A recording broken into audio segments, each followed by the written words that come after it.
Have gotten paid. They come right into the house.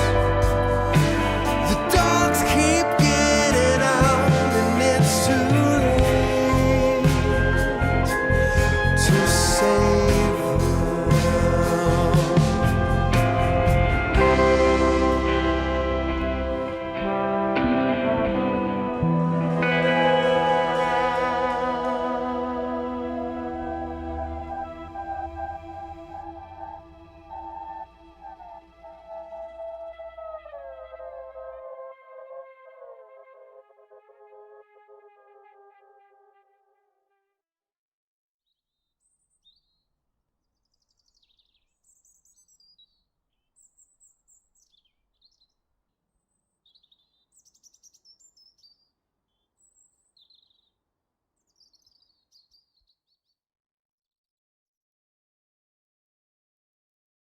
Hi, welcome to That Saturday Show. I'm your host, Tom Dent. You just heard Angie, covered by the Dust City Opera.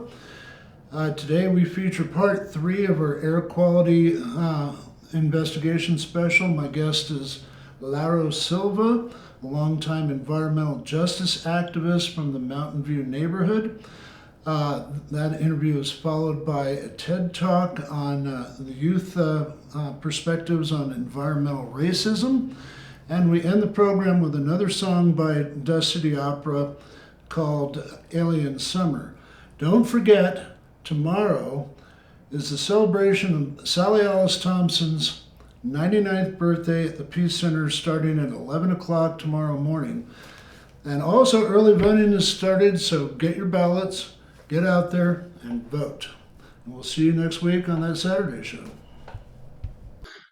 Hi, good morning. This is Tom Dent, your host for that Saturday show, and this is the third part of our series on air quality in Albuquerque. Our featured guest is Lauro Silva of the Mountain View Neighborhood Association, who's been working on these issues for over 20 years. His activism goes way back further than that, we're basically talking about the all the pollution, toxicity, all the industrial plants, fuel plants, chemical plants, metal recycling plants, you name it, in the South Valley area that's been affecting groundwater, air quality, toxicity, and the health of the residents down there. Good morning, Lauro. How are you doing? I'm doing well. Thanks for having me on, Tom, and everything's good right now. It's a nice, beautiful morning. It is. And when you look around, I mean, it looks like it's usually a beautiful, clear day and there's no problems there. But I've got a friend who lives 6 stories up, and he can see the inversion and how nasty things really are off the freeway, and even down in the South Valley, and with a lot of the polluting companies. I know that we talked on another show. Elaine mentioned the fact that they've done a lot of field testing for the air quality, but that's kind of on a lower level. And there's a big movement to have sensors up on smokestacks and other outlets to really measure the air quality that's going on. And according to National Oceanic and Aeronautic Association, American Lung Association, the World Health Association, that a lot of the figures that the city of Albuquerque is reporting are erroneous, and that the air quality is a heck of a lot worse than people imagine. Well, that's absolutely correct. Mhm. A lot of the different industries that have been shunted down to the Mountain View neighborhood community, the San Jose community, and then the entire South Valley. We all live in the same airshed, and a lot of these companies, the asphalt plants, for example, and the chemical plants emit tremendous amounts of volatile organic compounds.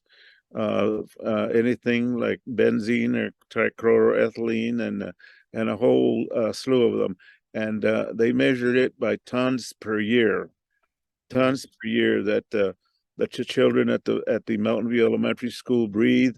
There is an asphalt plant, the Black Rock plant, across the railroad tracks from the school. It's right almost directly across the street from the school.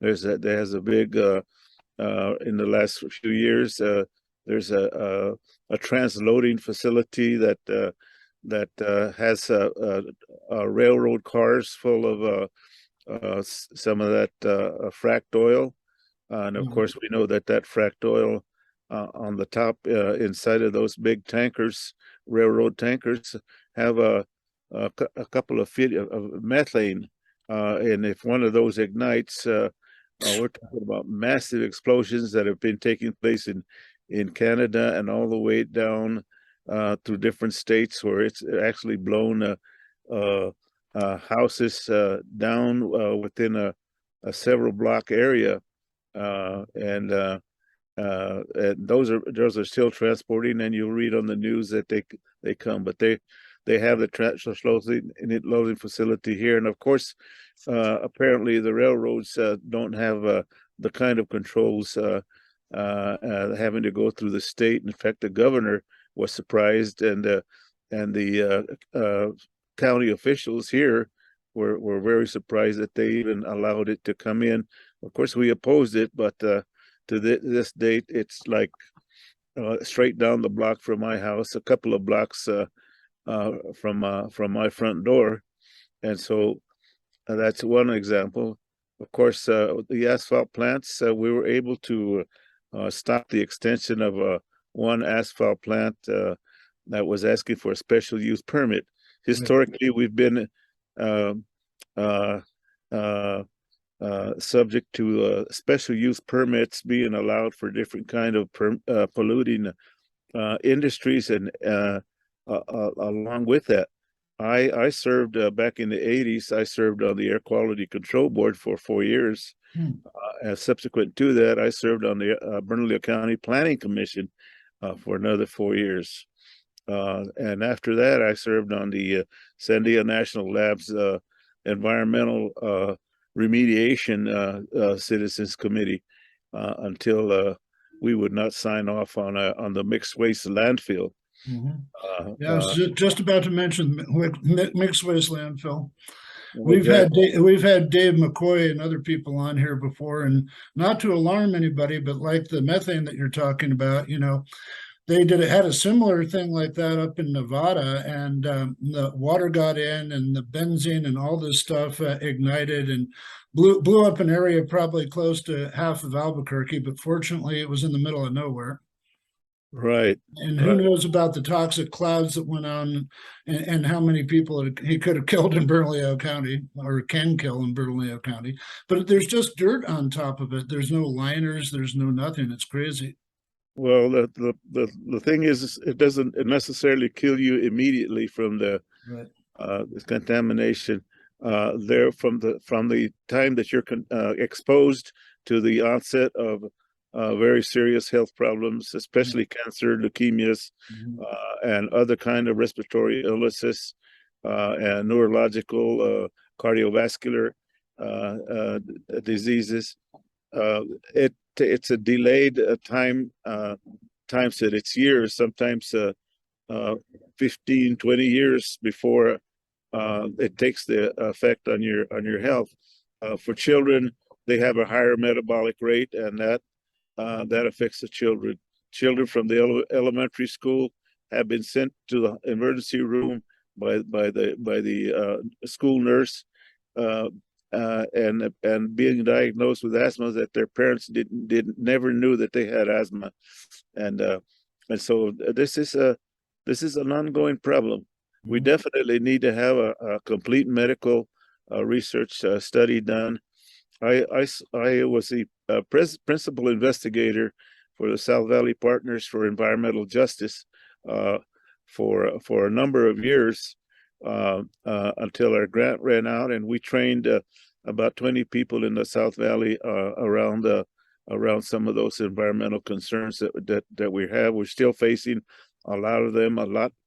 Some of them have been cleaned up due to our efforts. We've been able to push out a couple of requests for asphalt plants, and we've been able to stop some of them, but still they keep coming. They keep wanting to send stuff down here, because in the past the city council, the mayor's office, and the city agencies were pushing them down here, send them down to Mountain View. The problem is that Mountain View is in the county; it's not in the city, but the county does not have its own environmental health department. It has an environmental health office. It's been downgraded to an office, and mostly what they're doing now is checking restaurants for violations of restaurants. But I'm sure they have a lot of records still there, as some of the partners with the South Valley Partners for Environmental Justice were the county environmental health office and the University of New Mexico, and the Rio Grande Community Development Corporation, the RGCDC. And so we've done a lot of that work around environmental, not only water and soil. Of course, we found lead. Children have been contaminated with lead from all the wrecking yards that have the whether it be brake fluid, transmission fluids, gasoline explosions.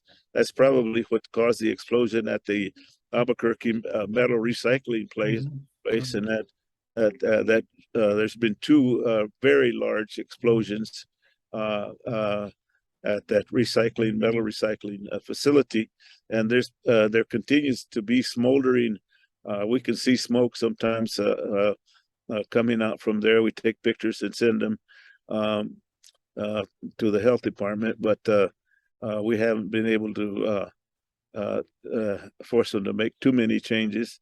The piles are not as high as they used to be, but if you drive down Second Street north of Rio Bravo, you will see a chemical company there that has since we started raising the issues.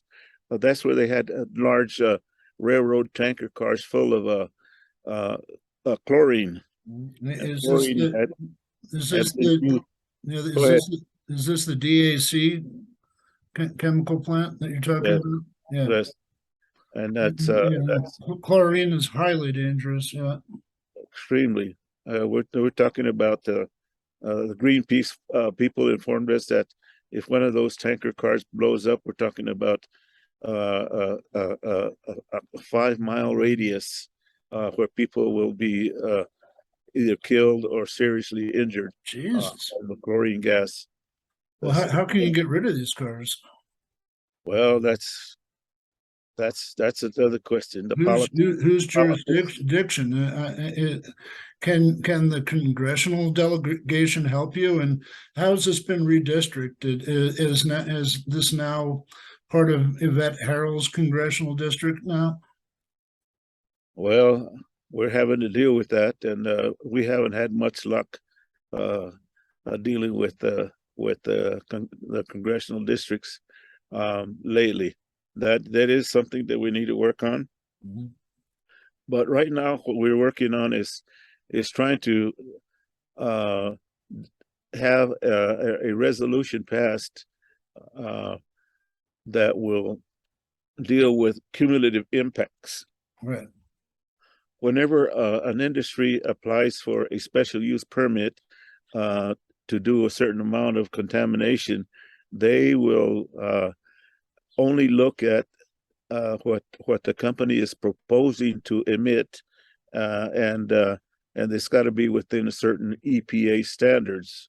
Of course, as you know, New Mexico is allowed to exceed the standards of the controls of the pollutants, and so SB2 is something that we're working with alongside of the cumulative impacts resolution. Cumulative impacts, as you know, would account for not only that particular industry when they apply for a permit to contaminate, a special use permit, but it would require that they account for the pollution within a certain radius within the census tract, and how much pollution, combined pollution, is being admitted along with the proposed permit.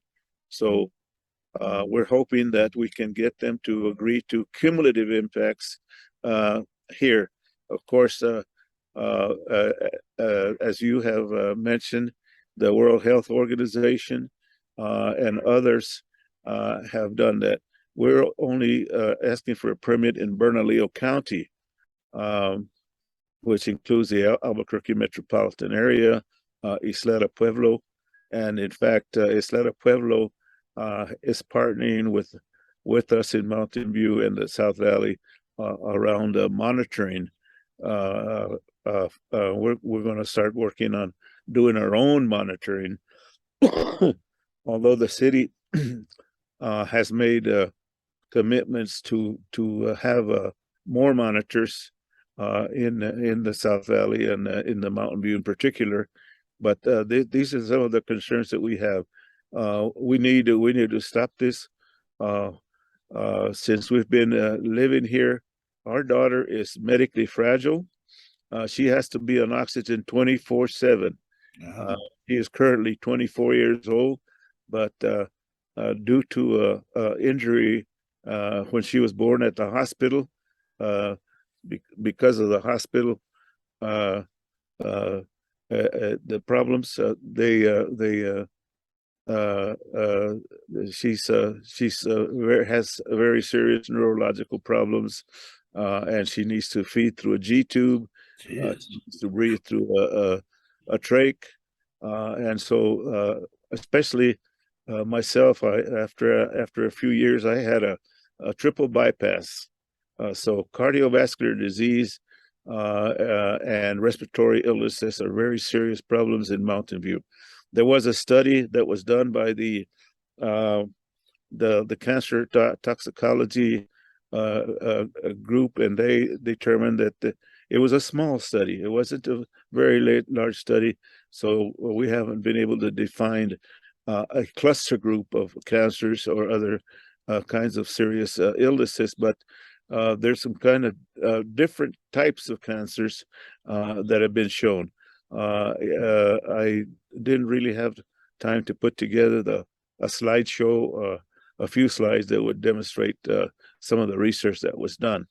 But yes, we have a serious problem in Mountain View. They've been shunting, like I said, the city policies has been sending them to Mountain View. Mm-hmm. Why? Because it's in the county, and the county does not have its own environmental department to handle that. So a lot of it has been relegated to the city environmental health department, and hopefully now we have, as a result of the Mayor Keller has been very helpful in letting us know that he will try to do as much as he can. He has a new environmental health department director, Mr. Angel Martinez. And there's some new staff, so we're hoping that it will produce the results that we want. First of all, of course, is the cumulative impacts and other cleanup measures that we're looking at down the road. And eventually, I think it'd be important to pass this as a state law. The New Jersey people, New Jersey has been working on cumulative impacts over the past few years, and we've been collaborating with them, as well as some of the local agencies, organizations like the Los Jardines Institute, the Friends of Valle de Oro, the folks from Eslada Pueblo, their environmental staff, and many others, actually. SWAP. We started discussing that with the Title VI complaint that we filed with the EPA, and we joined with SWAP and the San Jose community, and we argued and negotiated for about 2 years, and back and forth and back and forth, and what the city was offering just wasn't cutting it. It just, we could not accept what they were proposing, and eventually that kind of fell apart. The Air Quality Board was part of that that negotiations, and so since then, of course, our Quality Board also has changed, and other people have been appointed, because they're all appointed positions by majority city and the county, and so that's kind of where we're at. That's what we're trying to negotiate and we're working on, and we've been getting a lot of support from community groups, grassroots community groups, and such as folks like yourself that have been aware. Apparently, historically, Tom, I appreciate the work that you guys have done. Like I said, as principal investigator for the South Valley Partners, I have also been the president of the Neighborhood Association for a couple of terms, and the current president, Nora Garcia, has been with the Mountain View Neighborhood Association for, gosh, it must be 15, 20 years also. But it can't be just the Neighborhood Association. It's got to be a collaborative process with not only the local residents, the local organizations, South Valley organizations, but the entire city and metropolitan area needs to be involved. Certainly, Isla Pueblo is right next door to the New Mexico Terminal Services Plant that's going to be heard tonight at the Air Board meeting. Right. Yeah, like you mentioned, there's a number of local environmental groups and supporters that are going to be on this call. Well, we say tonight, but you're going to see this on Saturday morning. So, if we find out what anything very important from that Zoom meeting tonight, we'll try to get it on the air tomorrow before we put the whole show in the can.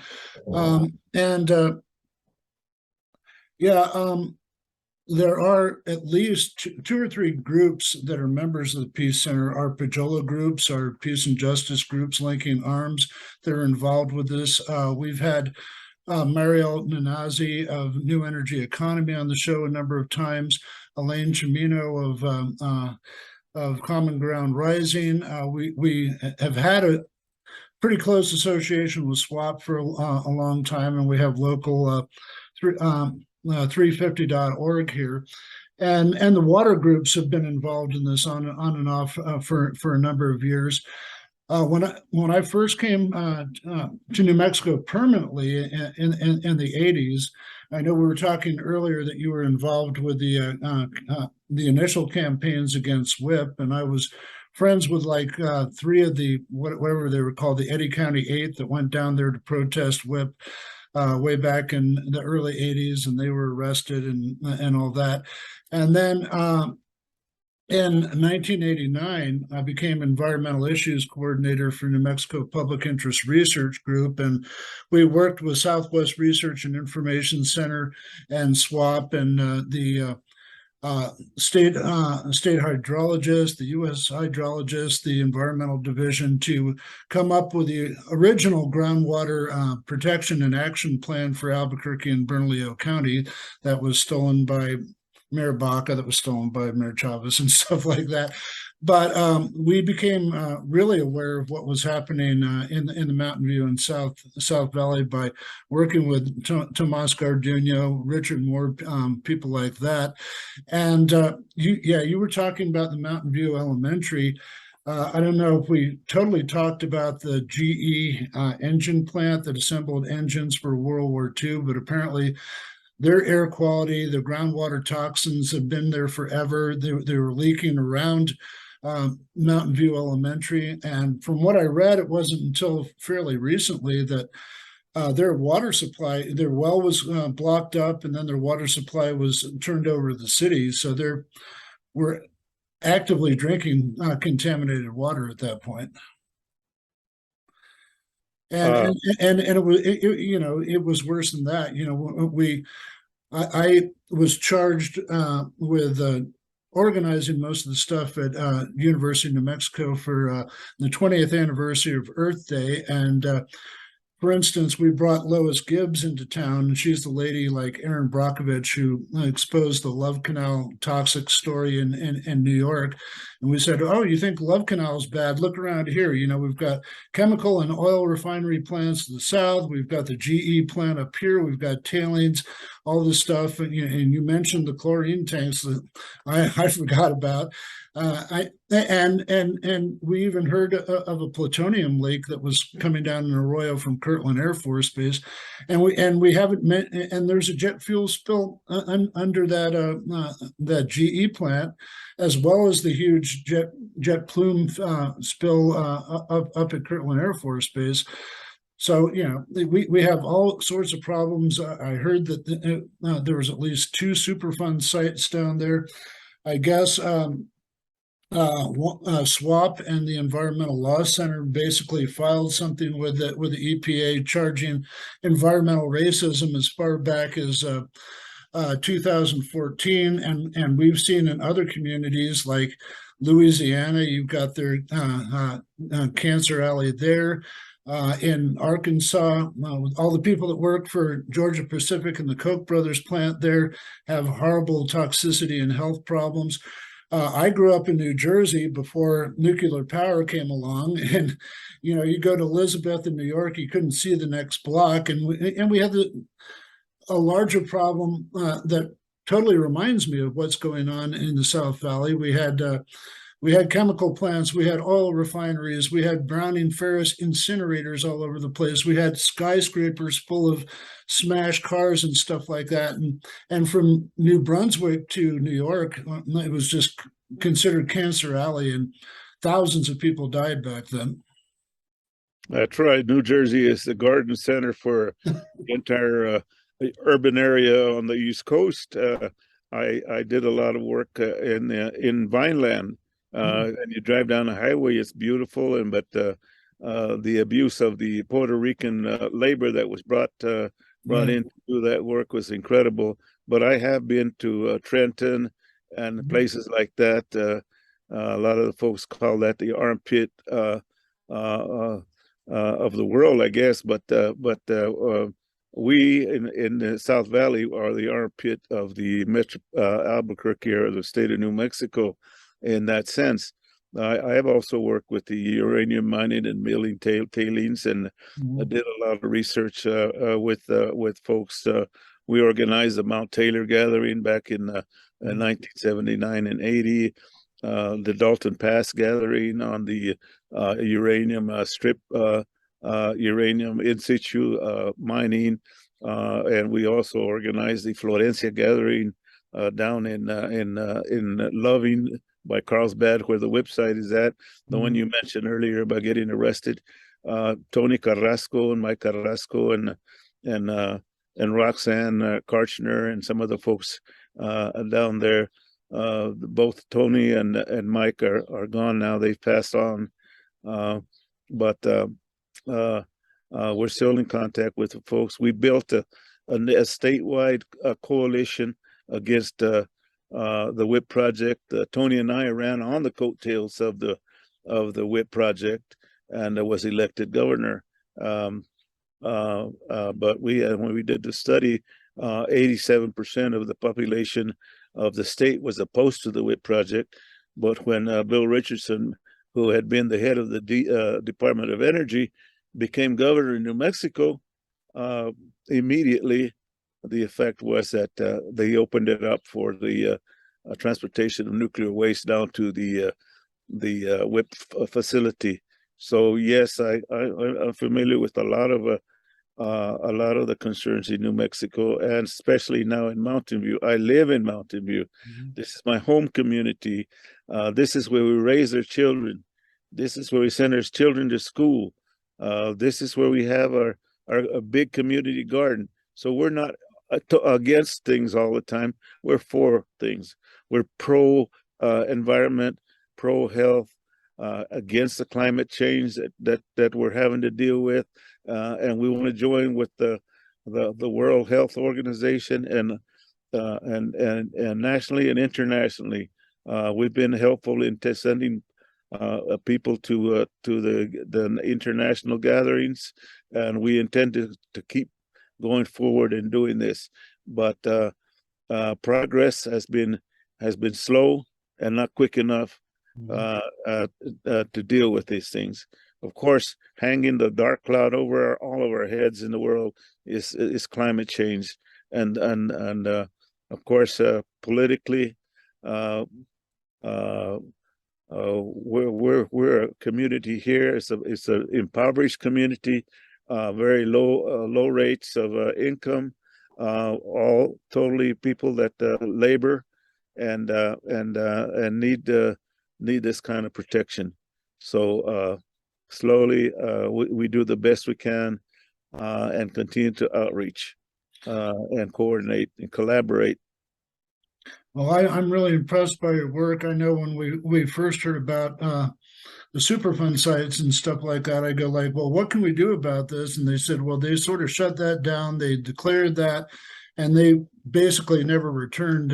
So people were like throwing up their hands, like what could we do? But the Valle del Oro and a lot of the group work that you guys have been doing down there is really impressive. But we need to. it's sort of like the problem that the Peace Center has. You know, we have a bunch of groups, bunch of members, do a lot of work on local, national, and global scale, but most of Albuquerque doesn't even know we exist. And when people talk about the South Valley, they go like, "Oh, that's the historic, beautiful farmlands down there, and we don't want to lose that." But a lot of people are not aware of all the stuff that we just talked about, and it's crazy. And it is a very, it takes a very Herculean effort to try to clean up your communities.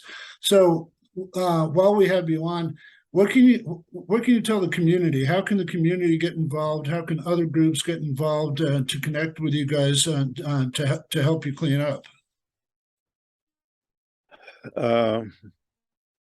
We're treated like a third world country down here. 86%, 80 to 86% of the population, the Spanish surname population, live not only in Mountain View but the entire South Valley. And so the way that we've been treated, this is a historical homeland before we were invaded, and we've been invaded by not only the industry but a lot of the politicos that have been controlling a lot of these issues in the state of New Mexico. So you had Manny Aragon, for example, and now you have Santolina looming over your head, and that can cause all sorts of environmental problems. So we're doing our best to try to reach out to people like you, organizations. We founded the Citizens for Alternatives to Radioactive Dumping. Janet worked with us, is still a very good friend.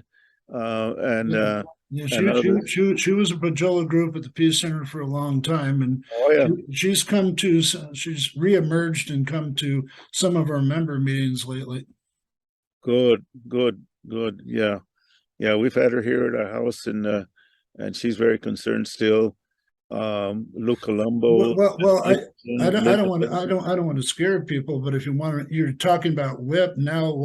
What is it? A federal permit or something that Holtec has that they can essentially bring all the nuclear waste from all around the country and bury it or house it here or whatever. And supposedly, with this $1 billion plus plan to revamp the Los Alamos labs and the plutonium pits and the man camps that are coming up here and stuff like that, we're just going to be overrun by troop packs and trucking and all sorts of things. And apparently you have the same problem down along 2nd Street and the railroad tracks with all these huge vehicles. They're emitting their own pollution. They're probably destroying your roads and communities. Absolutely. I think, we're right along the I-25 corridor. We get a lot of pollution that comes straight down into Mountain View. Every time we've done some monitoring with the volatile organic compounds, VOCs monitoring, we have jet fuel that we're breathing every day. Because airlines fly right over Mountain View. They're supposed to dump excess fuel 30 miles out. But if they don't do that, clearly every time we check, jet fuel is in there. We're breathing jet fuel. If you stand on the corner of Prosperity and 2nd Street, you get a headache from the carbon monoxide that the big trucking companies, the diesel emissions and the train emissions coming through here. So definitely we need to build these alliances. We need to impact the state legislators, make them aware of what's going on. Some of them are reluctant to speak out, but we need our local representatives to speak out. And so we can't be limited just to ourselves here in the corner. For example, this weekend on Saturday, there's going to be the annual gathering down in at the site, the Trinity site, down in southern New Mexico. This Saturday, it's going to be an annual meeting, annual gathering of the of the survivors. I was born 6 months before the bomb went off. I was born within 40 miles of that site. I'm one of the downwinders. Luckily, We've had the downwinders and the Huda people on our show before. good. So I appreciate you, Tom and Elaine, and the rest of the crew with the Peace and Just Center. I've been intending to go to some of the meetings, but I just don't have the time or sometimes the effort to do that. I'm hoping the younger people, there's some younger people that have stepped forward and are carrying the banner forward to protect our communities and to find peace, to find justice, not only in Mountain View, Bernalillo County, the state, and basically in the world right now with the climate changes that are taking place and the pollution that's taking place. We don't need another Bhopal, India with chlorine contamination here. And thank God we haven't had that kind of a major accident. But we've got a number of potential major accidents around town. Yeah. Thank you. Like the mixed waste landfill. But if you could email me the information about the Trinity site gathering. If you have a couple of slides, send them to me, and we can hopefully superimpose them over this Zoom meeting. Lauro, I really appreciate you coming on, and hopefully we'll have you on again and a number of people about this issue. Like I said, this is the third part of our air quality series. Next, in part 4, we're going to try to get people from the Environmental Health Department, from the Lung Association, from the Air Quality Board if possible. Thank you very much for joining us, and we'll see you next week on that Saturday. T-minus 10, 9, 8, 7, 6, 5, 4, 3, 2, 1, 0. Flight control, countdown confirmed.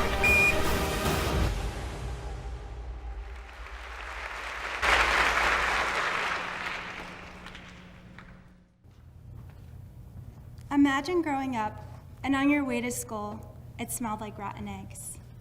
Where gray hay filled the sky, and that was the norm. Where your dad would remind you, que no te metes en el agua, referring to the river down the street. Imagine that your dad worked for 45 years for a company where 5 of his black coworkers died before the age of 50 due to cancer. Imagine that river that your dad told you to not get in was receiving federal funding, not because it poses a risk to the communities of color that surround it, but rather because it poses a risk to Lake Michigan's wildlife. Imagine that same company that's polluting that water is also responsible for releasing 18,000 pounds of lead a year, 173,000 pounds of benzene a year, coronium, PCBs, and other harmful toxic substances to the communities of color that surround it. Can you imagine that? Because I have to remember that, and when I go back home to visit my folks, I relive that. You think as someone who has been a victim of environmental racism their entire childhood, that's the reason I'm an environmentalist today. But I really have to thank my parents and the way that they raised me. You see, my dad, he had a 1/4 acre of a plot of land behind his friend's house, and I'm not 100% sure if he owned it or if he just kind of made it his own. But we would spend so many summer days planting a garden. We were a family of 12. I have 9 other siblings. So for us, planting our garden was a way to nourish ourselves.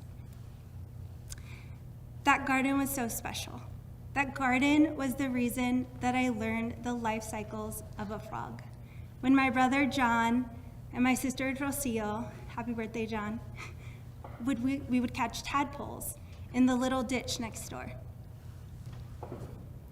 That garden is where I learned the foundation of science education. It was where I learned photosynthesis and that plants need not only water, but fertilizer and protection against the substances like cold weather and light. That garden is the reason that I decided to go study biology for my undergrad, where my dad would always joke with me and say, "What are you gonna do, learn to watch birds?" The garden is the reason why I came to Colorado a couple years ago, after witnessing the beautiful mountains and all the shortgrass prairies. That garden is the reason that I'm here today. It's also the reason I became a science educator. You see, as a science educator and working for a school district, I noticed that science education lacks concepts of environmental justice and environmental racism. So, as I'm studying for my dissertation, I started to look up how children and how youth are experiencing nature the way that I did, knowing that they're victims of environmental racism. So as I was researching, I came across an article. That article told me that 11 Denver schools that make up about 8,000 students that are predominantly students of color are situated in a red zone. And a red zone is that they are 500 or less feet away from a major highway that sees on average 30,000 cars a day.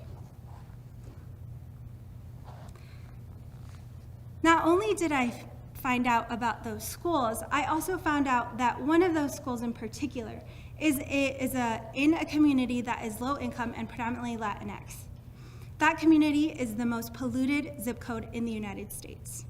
That school has asbestos, and students are still required to go and learn.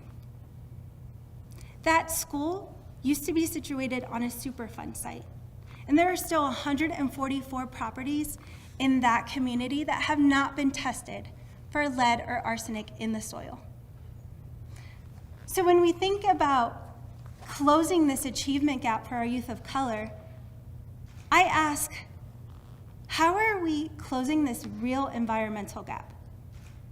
Knowing that our children are playing in the dirt that could be harmful, that could have lead, that could have arsenic in it. So this summer, I partnered with an incredible organization called Environmental Learning for Kids, ELK, and we decided to develop a curriculum, an environmental justice curriculum for their youth of color. Because what I wanted to know was, how are these youth engaging in nature, knowing that they're in polluted zip codes, knowing that they are close to highways, knowing that there are Superfund sites nearby. So as I was going through the summer, I was excited to learn, like, oh, they're gonna tell me what they did this summer, or how they're engaging with nature.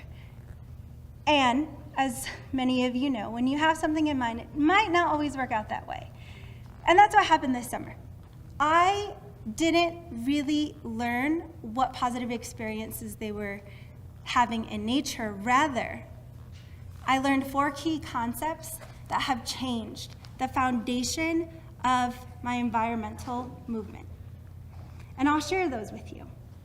And the acronym that I use is I see. Because as they were talking, I'm like, oh yeah, I see. So the first I stands for inclusion. Youth want to be included. We cannot have conversations of environmental justice, climate change, climate action, sustainability without the voices of youth. They might not be able to vote for policies to hold big corporations responsible for what they're doing, but they want to be at the table. Last week we had a meeting with our councilwoman, and sure enough, youth showed up and expressed to her what they feel about climate change. The first C, comunidad. This one was probably the biggest eye-opener. As we were talking about these experiences in nature, one student told me, you know, my community doesn't even have trees. But I can go across I-25 into a predominantly white affluent community, and you better bet that there are trees that line the street. This student advocated for trees in his community. He wanted his siblings to have access to beautiful greenery. He wanted his playgrounds to have grass and to be up to date. He wanted his community to have positive experiences in nature. Not only did he do that, but when we asked who's going to take care of these trees, you know what he said? He said, what about our community members who don't have jobs? Or the elderly? These students care about their community. I asked in my post-interview, if you had the opportunity to move, would you? Majority of them said no. They love their community. Why do they have to leave their community? Why aren't we advocating to make their communities better and holding big corporations responsible for the environmental justices that they face? And that leads me to the second I, innovation. Youth are brilliant.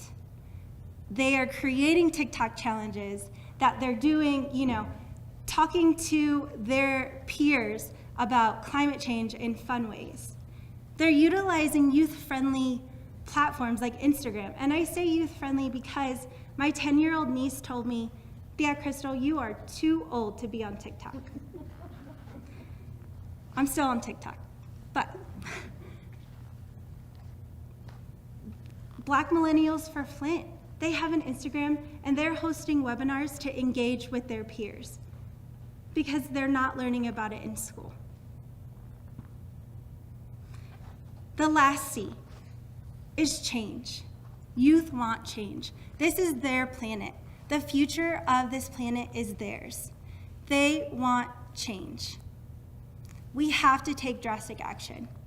We have to start caring. We have to include youth.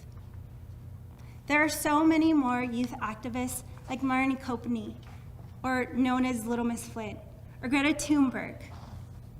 They're in our schools, they're in our communities, they're in our families. So, the next time you're at a meeting about climate change, ask, where are the youth?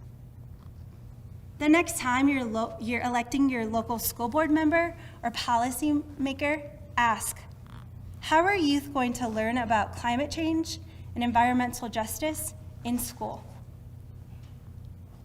The next time someone talks about sustainability and innovation, ask, do you know about Xochitl Cruz, who is an 8-year-old Mexican girl in rural Mexico who, because of lack of electricity, she developed solar-powered water heater out of recycled materials.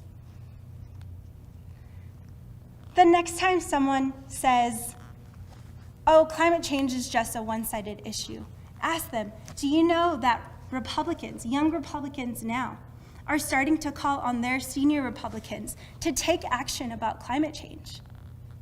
Youth are serious. The next time someone says, oh, 2020 has been such a crazy year, ask them, do you know that it's gonna get worse? Do you know that our youth, this planet, we are leaving to them? And so wildfires, hurricanes are going to be the norm. The next time you're invited to speak at an amazing event like TEDx Cherry Creek, ask, can I bring my youth?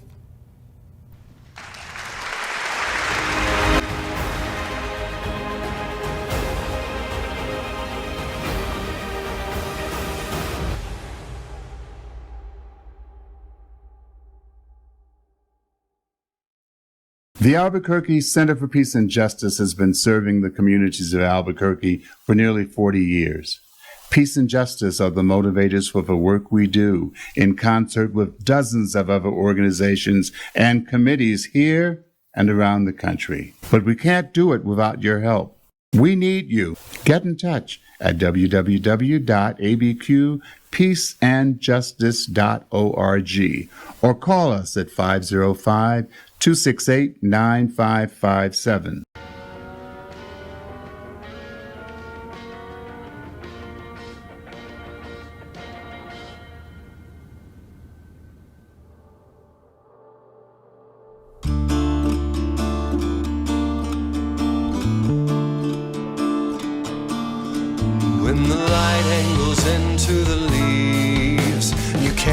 taste the scent or the breeze.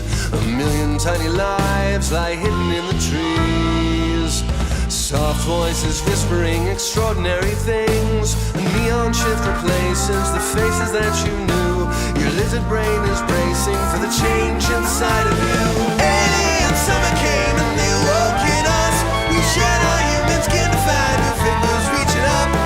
From queers that crystallized beneath the August moon. The travelers made conscious the world to consume.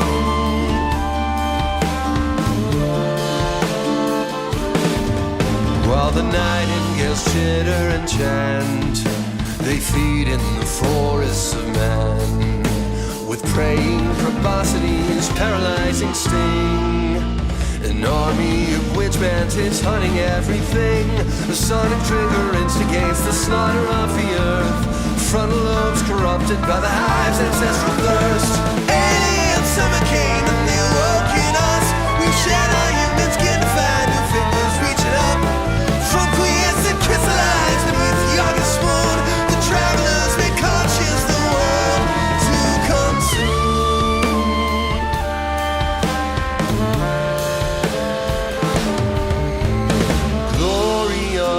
Receding from the beaches of my dreaming into this exoskeleton. The man you knew is gone, like the memory of a song. I knew you once, but that was long ago.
Until the next time, it's time to say goodbye. When you out here in the streets, keep it real 505. We love everybody, we just want to let you know.